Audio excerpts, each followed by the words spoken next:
حاجی نے ایک دن دیکھا، 2 دن دیکھتا ہے، 3 دن دیکھتا ہے، لگاتار جب کئی روز تک یہ دیکھتا رہا تو اسے سمجھ میں نہیں آتا ہے کہ یار یہ بچہ اتنا حسین و جمیل ہے، اتنا خوبصورت ہے، چہرے کا جغرافیہ بتا رہا ہے، اس کے لباس بتا رہے ہیں، یہ تو بہت بڑے کسی رئیس کا لخت جگر ہے، لیکن یہ بات سمجھ میں نہیں آ رہی ہے۔ آج میں کئی روز سے دیکھ رہا ہوں کہ اسی کوڑے دان کے کھانے کو کھاتا ہے اور تھوڑا سا لے کر کے چلا جاتا ہے، یہ بات سمجھ میں نہیں آتی ہے۔ ایک دن اس انڈونیشیا کے حاجی نے اس بچے کے ہاتھ کو پکڑا اور پکڑنے کے بعد میں پوچھنے پر مجبور ہو جاتا ہے، اے میرے لال، آج میں کئی روز سے دیکھ رہا ہوں کہ تم شام کو مدینہ شریف کے اسی کوڑے دان کے پاس میں پہنچتے ہو، تھوڑا سا کھانا نکالتے ہو، تھوڑا سا کھاتے ہو، تھوڑا سا لے کر کے چلے جاتے ہو، یہ راز نہیں سمجھ میں آ رہا ہے، آخر بات کیا ہے، آخر وجہ کیا ہے؟ اتنا کہنا ہوتا ہے، اس بچے کے آنکھوں میں آنسو آ جاتا ہے، وہ بچہ رونے لگتا ہے اور کہتا ہے حاجی صاحب بات دراصل یہ ہے، میرے باپ کا سایہ میرے سر سے اٹھ چکا ہے، میرے باپ کا انتقال ہو گیا ہے،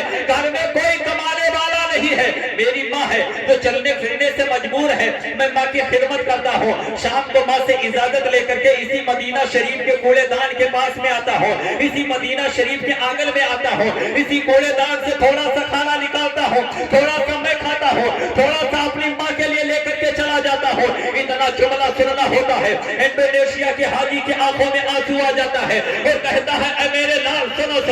آج جب شام کو پہنچنا تو ذرا اپنی ماں سے پوچھ لینا، اگر تم اور تمہاری ماں ہمارے ملک کو چلنے کے لیے تیار ہو جاؤ تو تم دونوں میرے ساتھ میں میرے ملک کو چلو، میں تمہارے لیے کھانے کا انتظام کروں گا، میں تمہارے لیے رہنے کا انتظام کروں گا، اے میرے لال ابھی تم چھوٹے ہو، میں تمہارے لیے پڑھائی کا انتظام کروں گا، میں تمہارے لیے طرح طرح سے انتظام کروں گا، کل میں دوست جو ہے مدینہ شریف کے اسی آنگن میں تیرا انتظار کروں گا، پوچھ کر کے آنا۔ حضرت گرامی یہ بچہ چلتا ہے، کھانا لے کر کے ماں کو کھلاتا ہے، کھلانے کے بعد میں جب دوسرا دن ہوتا ہے، چلنے لگتا ہے تو چلنے سے پہلے ماں سے پوچھتا ہے اے امی جان، کل ایک حاجی سے میری ملاقات ہوئی تھی، انہوں نے اس طریقے سے کہا ہے، اگر وہ آج میرا انتظار کر رہے ہوں گے، آج اگر میری ان سے ملاقات ہوئی، اگر وہ مجھ سے پوچھیں گے تو میں انہیں جواب کیا دوں گا؟ تو ماں نے کتنا بہترین جواب دیا تھا، اے مسلمانوں اندازہ لگائیے گا کہ مدینہ کتنا خوبصورت ہے۔ وہ بچہ جب چلتا ہے ماں سے کہتا ہے، ماں نے کہا بیٹا جا رہے ہو،